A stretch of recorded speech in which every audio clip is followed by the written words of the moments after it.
तो welcome back to the channel guys. और आज हम डिस्कस करने वाले हैं एक बहुत ही ज़रूरी बात पे। तो गाइस, अभी हाल फिलहाल में हमारे को एक रिवोल्ट के बैटरी वाले कस्टमर से हम मिले थे।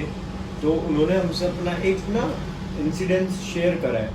तो वो इंसिडेंस एक्चुअली दिल्ली के अंदर जो रिवोल्ट के शोरूम वाले हैं वो उनको लेके कुछ था। मैंने उनसे बात भी करी थी कि आप डायरेक्टली मतलब हमारे चैनल पे शेयर कर सकते हैं या फिर आप अपना एक्सपीरियंस बता सकते हैं इस चीज़ को लेके कि क्या आपने फेस करा है। तो उन्होंने उस चीज़ के लिए डिनाई करा, बट उन्होंने मेरे को जो अपना इंसिडेंट बताया वो चीज़ मैं आप लोगों से शेयर करना चाहूँगा। तो भाई हुआ क्या, एक्चुअली हम गए थे RV400 के शोरूम पे बाइक बुक करने के लिए। तो वहाँ पे वो बंदा खड़ा हुआ था। तो वो मतलब इतना ज़्यादा परेशान था, इतना ज़्यादा परेशान था कि मेरे को एक बार को मन हुआ उससे बात करूँ। वो वहाँ लड़ रहा था उन लोगों से। तो भाई उन्होंने बताया कि एक्चुअली हुआ क्या था। उन्होंने अपनी एक बाइक बुक करी थी। दिल्ली में एक्चुअली वेटिंग बहुत है। RV400 पे बैटरी वाली बाइक जो आजकल आ रही है उस पर वेटिंग हद से ज़्यादा है, 5 महीने 6 महीने। और शोरूम वाले जो क्लेम करते हैं वो करते हैं 3 महीने 2 महीने। तो इस तरीके से करके वो कर रहे हैं। और उसके बाद का जो सारा प्रोसेस था ये उनका बताया हुआ है जो मैं आपको बता रहा हूँ। तो उसके बाद क्या हुआ कि उन सर से पैसे लिए इन्होंने। फरवरी में इन्होंने एक बाइक बुक करी होगी, उन्होंने मेरे को स्लिप दिखाया। तो फरवरी में उन्होंने बाइक बुक करी। उनको कहा गया कि आपको जो बाइक है वो मिलेगी मई के एंड तक, वो आपको दे देंगे। बट 15 जून नहीं, अभी उनसे मेरी बात हुई थी लगभग 13 जून के आसपास मेरी उनसे बात हुई थी। मैं शोरूम पे ही था उस टाइम पे। तो उन्होंने बताया कि भाई उन्होंने जो बुकिंग कर रखी है फरवरी से कर रखी है, और उनको मतलब 1 फरवरी या 2 फरवरी के आसपास की बात थी, 10,000 का अमाउंट था। तो उन्होंने वो बुक करने का एक अमाउंट था, तो उन्होंने बुकिंग अमाउंट देके अपनी बाइक बुक कर रखी थी। भाई वो कस्टमर इतना परेशान था कि मतलब वो कब से चक्कर लगा रहा है कि मेरी बाइक कब आएगी कब आएगी कब आएगी। बट शोरूम वालों का कोई रिस्पॉन्स नहीं था कि एक एक्यूरेट टाइम ना डेट वो कुछ नहीं दे पा रहे। जब भी कभी उनके पास जाओ, ओला स्कूटर में आग लग गई तो हमारी जितनी भी बाइक्स हैं उनको बुलाया जा रहा है, उनको दोबारा से चेक किया जा रहा है, उनके अंदर नए फीचर निकाले जा रहे हैं। मतलब हद से ज़्यादा पागल बनाने का जो तरीका था उन्होंने वो अपना रखा था, जो उनकी बातों से पता चला। मतलब उन्होंने बहुत अच्छे तरीके से एक एक पॉइंट पे हर चीज़ बताई है। तो उनके तरफ से मैं आप लोगों को बता रहा हूँ कि इस तरीके से सबसे पहला पॉइंट उनको ये बोला गया कि जब बाइक डिलीवर नहीं हो पा रही थी उनसे कि भाई जो ओला स्कूटर में आग लगी है उस वजह से कोई भी बाइक्स अभी हमारी तरफ से भी रुक गई है। भाई शोरूम पूरा खचाखच भरा हुआ था बाइक से जिस दिन मैं गया था। उसके बाद शोरूम वालों का क्या कहना था, ये तो अक्टूबर वालों की बुकिंग की है। और भाई कसम से मैं बता रहा हूँ इतना वाहियात स्टाफ। देखो आप लोग पहली बार जाओगे ना तब आपको रियलाइज नहीं होगा। वंस आपने एक बारी बाइक बुक कर दी उसके बाद तो आपको वो इतना मतलब आपको ऐसा फील आ जाएगा कि जैसे आप उनसे भीख मांग रहे हो। मतलब आप पैसे नहीं पे कर रहे, आप उनसे भीख मांग रहे हो एक बाइक की। तो इस तरीके से करके उन्होंने 6 महीने पहले बाइक बुक करी अपना फरवरी में। तो भाई अब हुआ क्या, जिस दिन मैं बात करने गया था बेसिकली क्या था, उस दिन उनको फाइनल पेमेंट के लिए बुला रखा था कि आपकी जो बुकिंग अमाउंट थी वो थी उनकी लगभग 30,000 रुपये मिनिमम उन्हें करनी थी। 10,000 वो दे चुके थे और 20,000 रुपये करने के लिए उनको बुला रखा था। भाई पता नहीं उस टाइम पे क्या इशू हुआ क्या नहीं हुआ, तो आधार कार्ड पैन कार्ड में कुछ नाम मिसमैच था। ठीक है, तो नाम मिसमैच की वजह से उन्होंने मना कर दिया कि हम आपको बाइक नहीं देंगे, आप इसे सेम करवा के लाओ। तो भाई मेरी रिवोल्ट वालों से एक रिक्वेस्ट है, भाई तुम लोग इतने गधे हो क्या या तुम इतने बेवकूफ़ हो कि जब तुम्हारे पास कोई बंदा बाइक लेने आ रहा है और तुम्हें पता है इस चीज़ पे इशू होगा तो भाई ये चीज़ तुम चेक करोगे या कोई और चेक करेगा। भाई मतलब कॉमन सेंस। अगर आज तुम डॉक्टर के पास जा रहे हो तो ये थोड़ी ना है कि तुम दवाई लेने किसी और से लोगे, अब डॉक्टर ने लिख के रिकमेंड कर दिया जी उस डॉक्टर पे जाओ वो बताएगा। भाई डॉक्टर ही देखता है और डॉक्टर ही दवाई देता है और डॉक्टर ही बीमारी बताता है। ये नहीं कहता कि आप 3 जगह जाओ और देख दाख के आओ। तो रिवोल्ट वालों ये बात समझो। और एग्जैक्टली मैं बता रहा हूँ भाई, प्रीति यार वाले इतने वाहियात है सारे के सारे। उसके बाद इस तरीके से उनका चलता रहा। मैंने कहा भाई उन्होंने जिस तरीके से मेरे को बताया ये तो मैं आपको कुछ नहीं बता रहा, क्योंकि भाई देखो आज के टाइम में गर्मी इतनी है 42-43 डिग्री टेम्परेचर में। ठीक है, अपने ऑफिस से उठ के जाना, पूछ कर आना कि मेरी बाइक का क्या हुआ। और उन्होंने सर ने एक बात और बताई, भाई ये लोग ना फोन नहीं उठाते हैं। आप इनको कितने ही कॉल कर लो, कितनी ही आप इन्हें कुछ कर लो, इनकी तरफ से आपको कोई भी कॉल का उठा के जवाब नहीं मिलेगा। उसके बाद क्योंकि जब मैंने उनसे पूछा कि भाई आप इनका कॉन्टैक्ट नंबर ले लो, आप क्यों इतना परेशान हो रहे हो, आ रहे हो, तो उन्होंने बताया कि भाई ये लोग फ़ोन ही नहीं उठाते हैं। मैंने कहा चलो कोई बात नहीं। फिर उसके बाद उन्होंने मेरे को बताया कि अभी आधार कार्ड पैन कार्ड का नाम जो चक्कर था वो चेंज करा के लाओ, उसके बिना नहीं देंगे। अब वो होता क्या है, देखो आधार कार्ड में अगर आप नाम चेंज कराने जाओ वो तो इंस्टेंटली आपको पहली बात तो होगा ही नहीं। पैन कार्ड में अगर करवाया तो उसके अंदर कुछ लिमिटेशंस है, उसका मेरे को कोई आइडिया नहीं कि उन्होंने जो फेस करा क्या नहीं करा। बट आधार कार्ड में उन्होंने बताया था कि जो साइबर कैफे वाले थे उन्होंने मना कर दिया। उन्होंने कहा कि आपको आधार सेंटर जो मेन इनका होता है वहीं जाना पड़ेगा और वहीं से ही आपका ये चेंज होगा। अब भाई एक बात बताओ, कोई बंदा 6 महीने से बाइक बुक करके बैठा हुआ है, डिलीवरी वाले दिन आप उसको ये बोलोगे कि मतलब जब आप उसको ये कह रहे हो कि 3 दिन के बाद डिलीवरी है और आज आप आके पेमेंट कर जाओ, आप उसको बोल रहे हो कि भाई हमारे पास आप ये नाम चेंज करा के लाओ। और भाई आधार कार्ड में उन्होंने एक चीज़ ये भी बोली, जब तक ये ऑन जो एक अपना फाइनलाइज वाला आधार कार्ड आता है जब तक वो नहीं होगा ना हम आपको बाइक डिलीवर नहीं करेंगे। तो मतलब 2 हफ्ते का प्रोसेस तो हो गया कि आधार कार्ड में पहले तो आप जाएंगे कराएंगे, क्योंकि स्लिप मिल जाती है, ठीक है आप लोग कमेंट करोगे स्लिप मिल जाती है, भाई उन्होंने स्लिप पे साफ मना कर दिया, ठीक है। और अभी तो बहुत मजा आएगा, अभी तो आपको और बात बताऊंगा। तो आधार कार्ड पे उन्होंने कस्टमर देखो ऑलरेडी बहुत फ्रस्ट्रेट हो जाता है, बहुत ज्यादा हो जाता है भाई, नेक्स्ट लेवल वाली बातचीत आ जाती है। मैंने देखो वहाँ पे ना हल्का फुल्का रिकॉर्ड भी करा था, बट मैंने फिर डिलीट कर दिया था। मैं कहा भाई देखो मेरा कोई इससे लेना देना नहीं है, बट भाई मैं जब पता करने गया था ना मेरे को भी बाइक लेनी ही थी।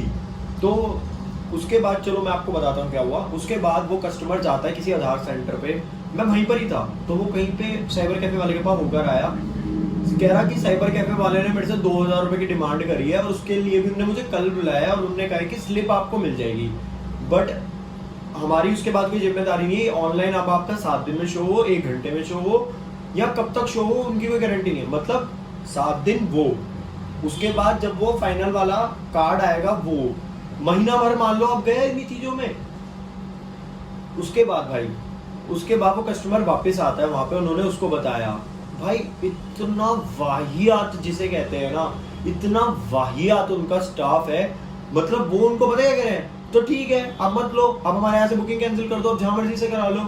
मतलब सिंपल, मैं आपको बिल्कुल स्ट्रेट फॉरवर्ड बता रहा हूँ कि उनका स्टाफ का बात करने का तरीका उस कस्टमर से ये था, भाई देखो अगर आज आपके पास कोई बंदा आपको 6 महीने वेट करा रहा है और 6 महीने वेट कराने के बाद आपको ये बात बोले कि ऐसे करो, तो भाई देखो कस्टमर का गुस्सा होना बनता है कि वो 6 महीने वेट कर रहा है, 6 महीने में उनने 30-40 चक्कर लगा दिए कि मेरी बाइक का क्या स्टेटस है, तो उनको उस टाइम पे नहीं बताने को आ रहा था। और उसके बाद एक बात सुनो, वो उस कस्टमर से ये कह रहे थे कि हमारे पास ऑलरेडी 5-6 फाइलें हैं जो ये रुकी हुई हैं सिर्फ नाम की वजह से, ठीक है। मतलब इतने बेवकूफ स्टाफ वाले हैं वो।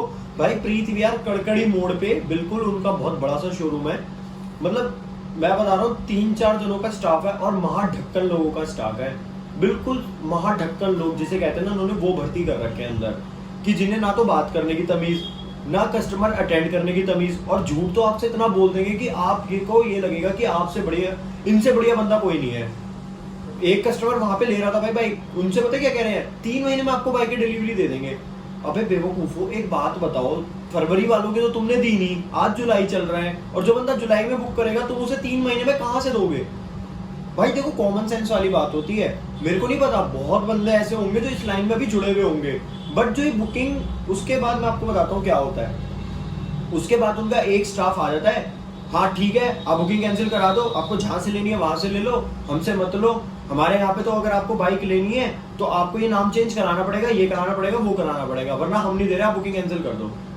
अब उस कस्टमर ने ये पूछा कि अगर मैं नाम चेंज ना कराऊं तो क्या दिक्कत है।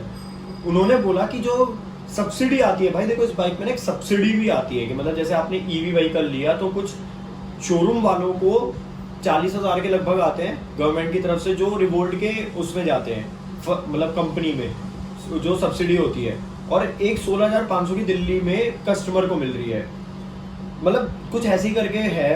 तो भाई उस कस्टमर ने बोला मुझे कोई सब्सिडी नहीं चाहिए 16,500 की। भाई जब वो अगला 16,500 छोड़ने के तैयार है तो तुम्हारी गलती की वजह से तुम भी तो अपने 40,000 रुपए छोड़ो ना। कह रहे नहीं जी नहीं, हम नहीं छोड़ेंगे अपनी, आप बुकिंग कैंसिल करा लो। भाई मतलब मतलब उस टाइम पे मैं उस बंदे का दर्द समझ सकता हूँ कि मतलब उसको अगर ये बात बोली जा रही है ना, और इतने भाई मैं कसम से कह रहा हूँ इतने गधे लोग हैं ना, इतने गधे लोग हैं कि जिसका कोई हिसाब नहीं है। प्रीत विहार के रिवोल्ट वाले शोरूम में कड़कड़ी मोड़ के जितने भी लोगों ने बुकिंग कर रखी है भाई, कमेंट सेक्शन में बता देना कि कौन लोग परेशान हो रहे हैं। और भाई आपकी बुकिंग, अब मान लो चलो इन्होंने अब आपकी बुकिंग कैंसिल करवा दी, ठीक है, अब सुनो, उस वो जो बाइक हमारे नाम की आई थी, अब उस बाइक का होगा क्या? कभी देखो बहुत से लोग ना गुस्से में ये चीज छोड़ देते हैं सोचना कि अब उस बाइक का होगा क्या। तो भाई अब उस बाइक की मैं आपको कहानी बताता हूँ।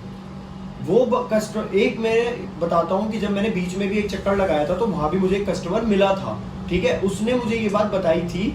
बट उस टाइम पे हमारा क्या था कि हमें कहीं से रिवोल्ट का पता चला था, तो सिर्फ मैं नॉर्मली देखने गया था। तो भाई उनका भी मैं पूरा सीन बताता हूँ क्या था। वहां पे एक बंदा खड़ा हुआ था, कह रहा उसने मेरे से बोला कि भैया मेरे को ना इन्होंने बोला है कि आप मुझे 17,000 रुपए दो, 15,000 रुपए दो, मैं एक अकाउंट नंबर दे रहा हूँ, आप उसमें ट्रांसफर कर दो और बाइक आप मुझसे हैंड टू हैंड ले जाओ। तो गाइज अब आप ये समझो कि जो वो बाइक हैंड टू हैंड दे रहे हैं वो कौन सी बाइक है भाई। जो लोग बुकिंग, ये जिसकी जबरदस्ती बुकिंग कैंसिल करवा देते हैं ना, ये उन बाइकों में पैसा कमाते हैं, समझ रहे हो? कि क्योंकि भाई देखो चीज तो उनके पास आ गई है, डिमांड उनको पता ही है, मार्केट में चल रही है, तो भाई वो भी कमा रहे हैं। तो भाई ये सीरियसली ये लोग मिलके ना बस पैसा कमाने की सोच रहे हैं। मतलब 15,000 रुपए डिमांड करना किसी कस्टमर को, भाई क्या तुक बनता है। और उस कस्टमर ने ये भी बताया कि उन्होंने कैश लेने से मना कर दिया। उन्होंने बताया कि हम आपको एक अकाउंट नंबर देंगे, आप उसमें ट्रांजेक्शन कर दो और उसके बाद आप हमें स्लिप दे देना, हम आपको 2 दिन में बाइक डिलीवर कर देंगे। या फिर मतलब उनकी प्रोसेस के हिसाब से 1 दिन में या 2 दिन में जो भी उनका प्रोसेस रहेगा, मैक्सिमम उन्होंने यही बोला था। मतलब आप कल बुकिंग करो, जैसे अगर मैं आज शोरूम गया, ठीक है, और मैंने उससे ये डील कर ली और मैं सेट हो गया, तो वो 16,500 रुपए या 15,000 रुपए जो भी 20,000 रुपए की इन्होंने डिमांड करी थी, वो सीधा उस कस्टमर की वो रिवोल्ट के उस बंदे की जेब में। तो भाई जो बुकिंग कैंसिल होती है ना, उसका ये लोग करते हैं।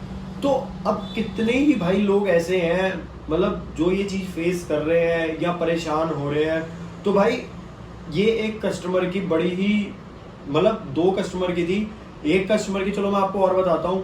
भाई उन्होंने बताया कि वो बाइक लेके गए, एक्चुअली वो मथुरा से आए हुए थे, मैं वहीं पर ही था उस टाइम पे भी, मेरा एक फ्रेंड आ रखा था, वो लोग मथुरा से आ रखे थे। भाई वो लिटरली मेरे से पता क्या करे, भाई वाहियात बाइक है, बिल्कुल मत लेना, इतनी बेकार बाइक है, हम तो लेके पछता रहे हैं, बहुत परेशान हो गए, ये वो। तो भाई देखो ये पता ही क्या है, ये ना रिवोल्ट सारे गलत नहीं है, ये गलत पता है कौन है, जो ये बंदे हैं, जो इनका स्टाफ है, या पर्टिकुलर जो इनके शोरूम्स हैं, ये सिर्फ वो गलत है। ये प्रीत विहार वालों की बता रहा हूँ क्योंकि दिल्ली में मेरे को नहीं पता, द्वारका में भी है और एक मैंने यहाँ का पता है प्रीत विहार का। तो कितने ही लोग परेशान हो रहे होंगे भाई, मुझे तो बिल्कुल भी आइडिया नहीं है, मगर जो उस कस्टमर को देख के भाई मुझे फील हो रहा था ना भाई, मैं समझ गया था कि बहुत बंदे इस चीज को फेस कर रहे होंगे। उसके बाद क्या होता है भाई, वहां पे जब हम बैठे हुए थे तो मतलब उस कस्टमर ने, और भाई मतलब देखो बात करने का भी एक तरीका होता है, हाँ ठीक है करा दो, कैंसिल करा दो, करानी है करा लो, हमारे पे कोई इतना एहसान नहीं है, ये नहीं है वो नहीं है। तो भाई उस कस्टमर ने ऐसे, मतलब देखो बोलना नहीं चाहिए, बट भाई जो वो बंदा खड़ा हुआ था, ठीक है, उसकी कितनी क्या इनकम है, तुम्हारी क्या इनकम है, ठीक है, तो भाई उस चीज को भी सोचा करो। अगर तुम्हारी दुकान पे कोई कस्टमर आ रहा है ना, तो वो भाई भगवान का ही रूप होता है, काम छोटा हो या बड़ा हो, कस्टमर कस्टमर ही होता है, तुम्हें उससे इज्जत से बात करनी पड़ेगी। और भाई कसम से बता रहा हूँ, उस कस्टमर ने कुछ गलत नहीं बोला, कोई उनको एटीट्यूड नहीं दिखाया, बट उनका जो वे ऑफ टॉकिंग था ना, हाँ तो करा लो कैंसिल करा लो, हमारे को क्या है। तो भाई देखो ये जो इतनी एटीट्यूड में बोलते हैं ना कि हाँ करा लो कैंसिल, ये अपने पैसे भरते हैं भाई जेबों में। तो जो बंदे ऐसे जाते हैं ना, जो परेशान हो रहे हैं, जिनको थोड़ा ज्यादा जल्दी है कि हमें बाइक मिल जाए, तो ये उन लोगों से ऐसे करके पैसा कमा लेते हैं। तो भाई देखो ये चीज बहुत गलत है, रिवोल्ट वालों को अपनी चीज को सुधारना चाहिए। और देखो फिर उसके बाद तो मैं सिंपल सा बताऊं भाई, देखो मेरा तो मूड बदल गया था, मेरे को तो बिल्कुल भी नहीं लेनी थी फिर वहां से, और मैंने तो कसम ही खा ली थी भाई अब ये लोग जो भी करें अब यहाँ से नहीं लेनी। मतलब ऑलरेडी जो इनका एक कस्टमर है जो इनसे 6 महीने से जुड़ा हुआ है, जब वो इतना परेशान हो रहा है, भाई गलती से मैं जुड़ जाता तो भाई अपने साथ तो फिर बहुत बुरा सीन है। वो तो फिर भी प्यार मोहब्बत से बात कर रहा था, अपन तो सीधा गालियों में उतरते थे, भाई अपने से सहन नहीं होती। अगर वो कसम से मुझसे ऐसे बोल रहा होता ना भाई, एक छूटते इतनी जोर का चाटा पड़ता ना कि बत्ती से निकल के बाहर आ जाती। कि तुम 6 महीने किसी बंदे को एक मतलब उसको उल्लू बनाए जा रहे हो, बोले जा रहे हो कि हाँ आएगी। और भाई इतने जाहिल लोग हैं कि को कस्टमर बता रहा कि जिस दिन मुझे इन्होंने बोला कि बुकिंग अमाउंट जो था वो तो जमा कर दिया था, डाउन पेमेंट के लिए पूरा दिन उस बंदे ने वेट करा, कोई इन्होंने कॉल नहीं करा कि आप सर आके अपनी डाउन पेमेंट कर जाओ, आपको बताया था वो 3 दिन पहले होके गए थे, तो कोई कॉल नहीं करा। तो भाई इतने वाहियात शोरूम से तो भाई देखो मैं तो बिल्कुल भी नहीं लेना पसंद करूंगा। और जितने लोग वहां से परेशान हो के निकल रहे हैं ना भाई, एक बार मुझे जरूर कमेंट सेक्शन में बताना। और गाइज इसके बाद ना हमारे को एक जगह और पता चली थी, उसकी स्टोरी भी मैं आपको बताऊंगा, बट वो हम अगले ब्लॉग में बनाएंगे क्योंकि वो प्रीत वेयर रिवोल्ट से बिल्कुल अलग है। तो गाइज ऐसे स्कैम से आप बच के रहें, ठीक है। ये बेवकूफ बनाने में बहुत एक्सपर्ट है, आपको ये सब्सिडी नहीं मिलेगी, आपको वो सब्सिडी नहीं मिलेगी, भाई सब मिलेगा। 6 महीने वेट करने के बाद जो पेट्रोल में पैसा आपने लगाना है ना, तो ऐसी सब्सिडी को छोड़ दो भाई। 100 रुपए लीटर पेट्रोल हो रहा है, तो भाई मेरा मानना तो यही है कि अगर आप थोड़ा सा अपना दिमाग लगाए ना, तो ये सब्सिडी आपको कुछ बचा के नहीं देगी, उल्टा आपकी जेब से लेकर जाएगी। तो गाइज प्रीत वेयर रिवोल्ट वाला शोरूम वाहियात, स्टाफ वाहियात, सर्विस वाहियात, और हम तो कभी दोबारा जाएंगे नहीं अब। तो गाइज मिलते हैं फिर से किसी नेक्स्ट वीडियो में। अगर ये वीडियो अच्छा लगा हो तो भाई चैनल सब्सक्राइब कर लेना, और मिलते हैं आपसे फिर से नेक्स्ट वीडियो में।